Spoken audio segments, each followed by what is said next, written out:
কেউ যদি আওয়ামী ফ্যাসিবাদ আমলের নির্বাচনের স্বপ্ন দেখে থাকেন, আমরা বলবো মহান আল্লাহর সাহায্যে আমরা সেই স্বপ্নকে দুঃস্বপ্নে পরিণত করবো ইনশাআল্লাহ।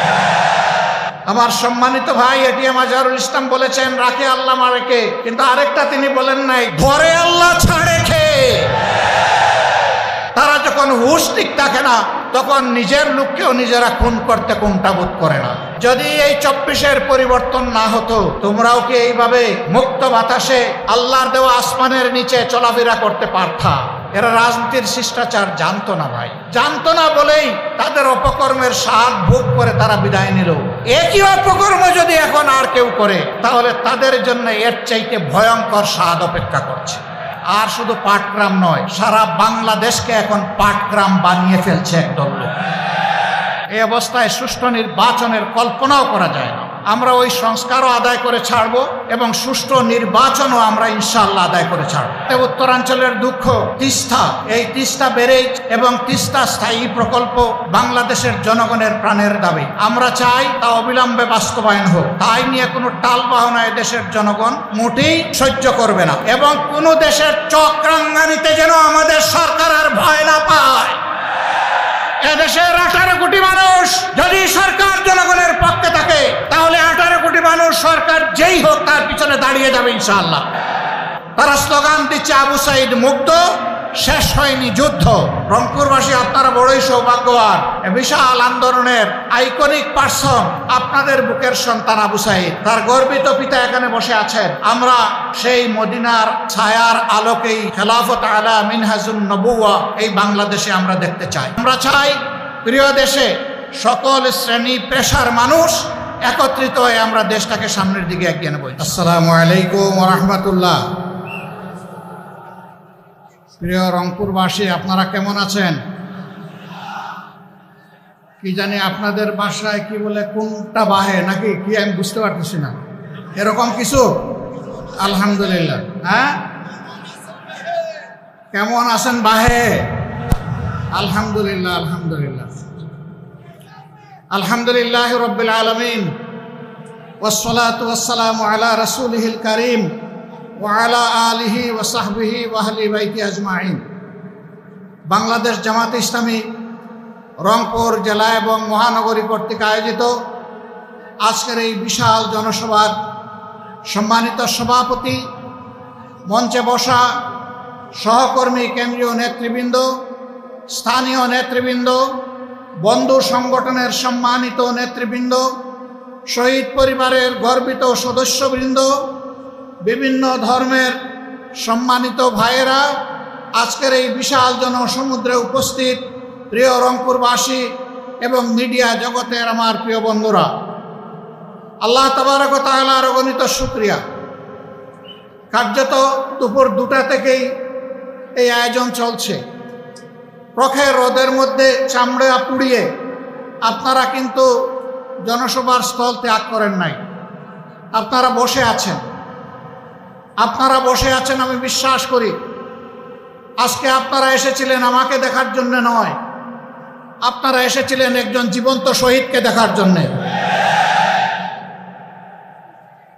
সম্মানিত ভাইয়েরা, আপনারা জানেন স্বাধীনতার 54 বছর বাংলাদেশ জামাত ইসলামী তার সাধ্যমতো জনগণের সুখে দুঃখে পাশে থাকার চেষ্টা করেছে।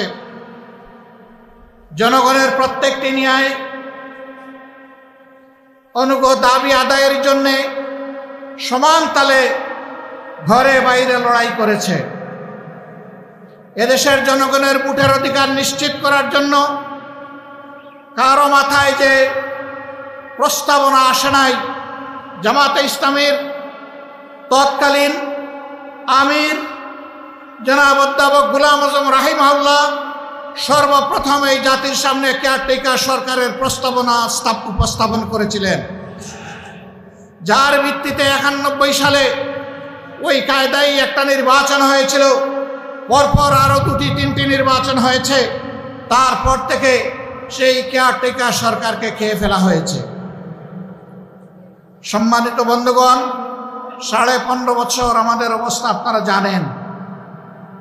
আমাদের অনেক নেতৃবৃন্দকে খুন করা হয়েছে।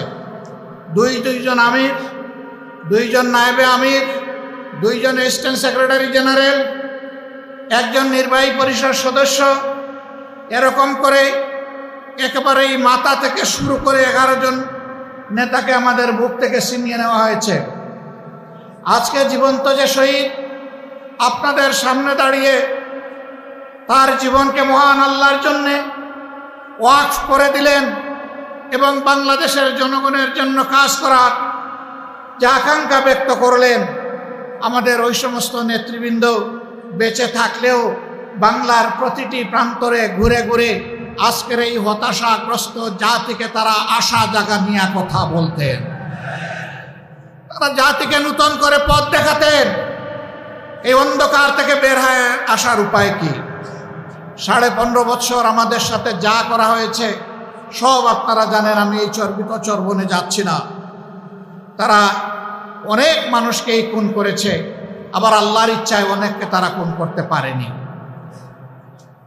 আমার সম্মানিত ভাই এটিএম আজহারুল ইসলাম বলেছেন, রাখে আল্লাহ মারেকে, কিন্তু আরেকটা তিনি বলেন নাই, ধরে আল্লাহ ছাড়ে খে। আল্লাহ তাআলা সহজে ধরেন না, কিন্তু ধরা খাইলে তার চঙ্গল থেকে কেউ বাঁচে না। মহান মাবুদের দরবারে হাজার শুকরিয়া। সম্মানিত নেতৃবৃন্দ অন্যায়ের কাছে এক মুহূর্তের জন্য মাথা নত করেন নাই। আল্লাহর দেওয়া সম্মানের মাথা বারবার লুটিয়ে পড়েছেন, মাটিতে নত করেছেন, কিন্তু দুনিয়ার কোনো অপশক্তির চক্রাঙ্গানিকে তারা পরোয়া করেন নাই।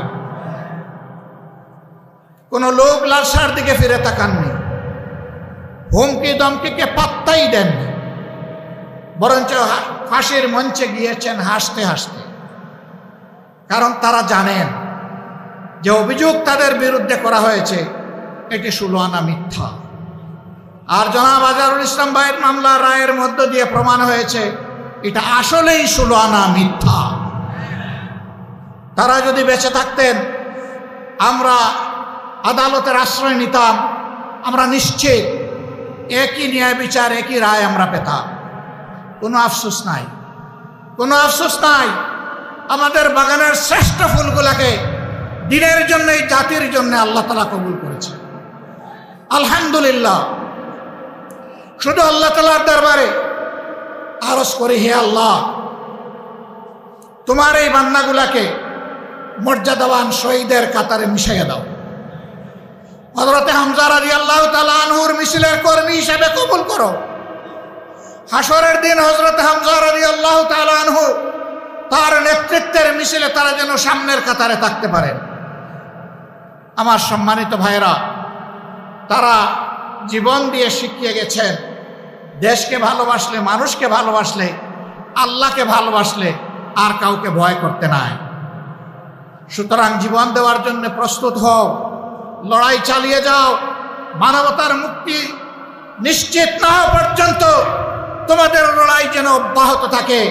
আমাদের রেখে যাওয়া এই কাজের জন্য তোমরাই পূর্ণতা বিধান করতে পারো। মহান আল্লাহর দরবারে সেই দোয়া করছি।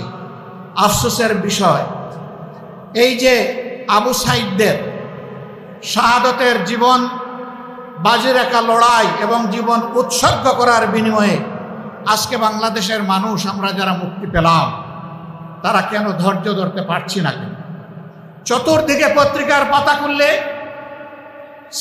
স্যাটেলাইট মিডিয়ার সামনে দাঁড়ালে, বসলে, আজকে বাংলাদেশের কোনো না কোনো এলাকায় আমরা বীভৎস কিছু মানুষের থাবা দেখতে পাচ্ছি। আমার মায়ের ইজ্জতের উপরে আমি এই থাবা দেখছি, মানুষের জীবনের উপরে এই থাবা দেখছি, জনগণের সম্পদের উপরে এই থাবা দেখছি। এমনকি দিশাহারা হয়ে তারা যখন হুঁশ ঠিক থাকে না, তখন নিজের লোককেও নিজেরা খুন করতে কুণ্ঠাবোধ করে না। কেন রে ভাই তোমাদের এই অবস্থা? যদি এই 24-এর পরিবর্তন না হতো, তোমরাও কি এইভাবে মুক্ত বাতাসে আল্লাহর দেওয়া আসমানের নিচে চলাফেরা করতে পারতা? নিশ্চয়ই পারতা না। আমরা বিশ্বাস করি এই পরিবর্তনে, আন্দোলনে সকল বিরোধী দলেরই সীমাহীন ত্যাগ এবং কুরবানি জড়িত রয়েছে। সবার উপর অত্যাচার করা হয়েছে, আলিম উলামাকে খুন করা হয়েছে, গুম করা হয়েছে, মানুষকে পদে পদে অপদস্থ করা হয়েছে। শেষবার যখন আমাকে গ্রেফতার করা হয়েছিল, তখন বেশ কিছু আলিম উলামার সাথে জেলে, চলন্ত প্রিজন ভ্যানে এবং আদালতের কাস্টডিতে তাদের সাথে আবার দেখা হতো। বয়োবৃদ্ধ আলিম, তাদের হাতে ছিল হাত কড়া পরানো, পায়ে ছিল লোহার বেড়ি। আপনারা দেখেছেন যে জীবন্ত শহীদ আজকে এখানে দাঁড়ালেন, তার মতো একজন সম্মানিত দায়িত্বশীল নেতার পায়েও তারা বেড়ি পরাতে কুণ্ঠাবোধ করে নাই। এরা ছিল রাজনীতির নামে শিষ্টাচারবিহীন এক প্রজাতি। এরা রাজনীতির শিষ্টাচার জানতো না ভাই, জানতো না বলেই তাদের অপকর্মের স্বাদ ভোগ করে তারা বিদায় নিল। একই অপকর্ম যদি এখন আর কেউ করে, তাহলে তাদের জন্য এর চাইতে ভয়ঙ্কর স্বাদ অপেক্ষা করছে। আজকে আমি যখন সৈয়দপুর এয়ারপোর্টে নামলাম, কিছু সাংবাদিক বন্ধু আমাকে ঘিরে ধরল। আমি বললাম, ভাই আজকে তো কথা হবে জনসভায়, এখানে কথা না বলি। বলেছে না, আমরা ওখানে যাচ্ছি না, আমরা এখানে এই দুই একটি কথা অতি অল্প সময় শুনতে চাই। এর মধ্যেই প্রথম প্রশ্ন, বর্তমান পরিবেশে আপনি কি মনে করেন সুষ্ঠু নির্বাচন সম্ভব? আমি বললাম, আমি কি বলবো, পাটগ্রাম তো আপনাদের একেবারে কাছে। পাটগ্রামে কি হচ্ছে, কি হয়েছে আপনারা দেখতে পাচ্ছেন। আর শুধু পাটগ্রাম নয়, সারা বাংলাদেশকে এখন পাটগ্রাম বানিয়ে ফেলছে একদল লোক। এই অবস্থায় সুষ্ঠু নির্বাচনের কল্পনাও করা যায় না। সুষ্ঠু নির্বাচনের জন্য কতগুলো মৌলিক সংস্কার অবশ্যই করতে হবে। আমরা সেই সংস্কারগুলোর কথা বলেছি। আমরা ওই সংস্কারও আদায় করে ছাড়ব এবং সুষ্ঠু নির্বাচনও আমরা ইনশাআল্লাহ আদায় করে ছাড়ব। কেউ যদি আওয়ামী ফ্যাসিবাদ আমলের নির্বাচনের স্বপ্ন দেখে থাকেন, আমরা বলবো মহান আল্লাহর সাহায্যে আমরা সেই স্বপ্নকে দুঃস্বপ্নে পরিণত করবো ইনশাআল্লাহ। এ স্বপ্ন বাস্তবায়ন হতে দেওয়া হবে না, কোনো প্রশাসনিক কু করতে দেওয়া হবে না, ভোট কেন্দ্রে কোনো হস্তান্তর চলবে না, কালো টাকার কোনো খেলা সহ্য করা হবে না। সম্মানিত ভাইয়েরা, আগামী নির্বাচনকে সামনে রেখে বহু ধরনের ষড়যন্ত্র আমরা লক্ষ্য করছি, বহু ধরনের কথাবার্তা ময়দানে শুনতে পাচ্ছি, বহু ধরনের ইঞ্জিনিয়ারিংয়ের আলামত বুঝতে পারছি। আমরা সবাইকে স্মরণ করিয়ে দেই, এই শেখ হাসিনা, তার হাতে সকল বাহিনী ছিল, দুর্দণ্ড প্রতাপ ছিল, জায়গায় জায়গায় নিজের লোক বসিয়েছিল, ক্যাডার মাস্তানদের দিয়ে রাষ্ট্র পরিচালনা করেছিল। কিন্তু যখন জনগণের জাগরণ, জনগণের বিস্ফোরণ যখন হয়েছে, তখন কি তাকে আর কেউ রক্ষা করতে পেরেছে? তাহলে যেই জনগণ এত মূল্য দিয়ে একটা পরিবর্তন এনেছে, সেই জনগণ আরেকটা ফেসিবাদ কায়েম করতে দিবে না ইনশাআল্লাহ। আমরা আপনাদেরকে কথা দিচ্ছি, ফেসিবাদ বিরোধী এই লড়াই ততদিন চলবে যতদিন প্রিয় দেশের বুকে ফেসিবাদের সামান্য চিহ্ন বর্তমান থাকবে। ফেসিবাদকে নিশ্চিহ্ন না করা পর্যন্ত আমাদের লড়াই কেউ থামাতে পারবে না ইনশাআল্লাহ। আর আমরা বিশ্বাস করি এই সকল কিছু নির্ভুল পূর্ণাঙ্গ একমাত্র সমাধান হচ্ছে আল্লাহর কুরআন এবং নবী মুহাম্মদুর রাসূলুল্লাহ সাল্লাল্লাহু আলাইহি সাল্লামের শাসন। এর বাইরে মুক্তির, শান্তির, ইজ্জতের, নিরাপত্তার কোনো রাস্তা নেই। রাস্তা একটাই, সেই রাস্তায় আজকে সমস্ত দেশপ্রেমিক এবং ইসলামী দল এক স্রোতে মিলিত হচ্ছে।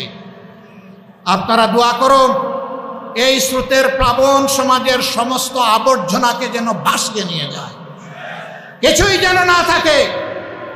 থাকবে শুধু এই দেশের সৎ এবং সত্যপন্থী লোকেরা। সে যে ধর্মের লোক হোক, যে দলের লোক হোক, কোনো আপত্তি নাই। এখানে কোনো দুষ্কৃতিকারীকে আর প্রশ্রয় দেওয়া হবে না ইনশাআল্লাহ। এবং কোনো দেশের চক্রাঙ্গানিতে যেন আমাদের সরকার আর ভয় না পায়। এদেশের 18 কোটি মানুষ, যদি সরকার জনগণের পক্ষে থাকে, তাহলে 18 কোটি মানুষ সরকার যেই হোক তার পিছনে দাঁড়িয়ে যাবে ইনশাআল্লাহ। যে দাবিগুলো আপনারা উত্থাপন করেছেন, আল্লাহ যদি এদেশের মানুষের খেদমতের দায়িত্ব আমাদেরকে মেহেরবানি করে দান করেন। আমরা কথা দিচ্ছি এই দাবি নিয়ে ইনশাআল্লাহ আমাদের কাছে আর যেতে হবে না। আপনাদের দাবি মানে আমাদের দাবি। আল্লাহ যেন সেই দাবি পূরণের তৌফিক দান করেন। আল্লাহ হাফেজ। বাংলাদেশ জিন্দাবাদ। বাংলাদেশ জামাত ইসলামী জিন্দাবাদ। আসসালামু আলাইকুম ওয়া রাহমাতুল্লাহি ওয়া বারাকাতুহু।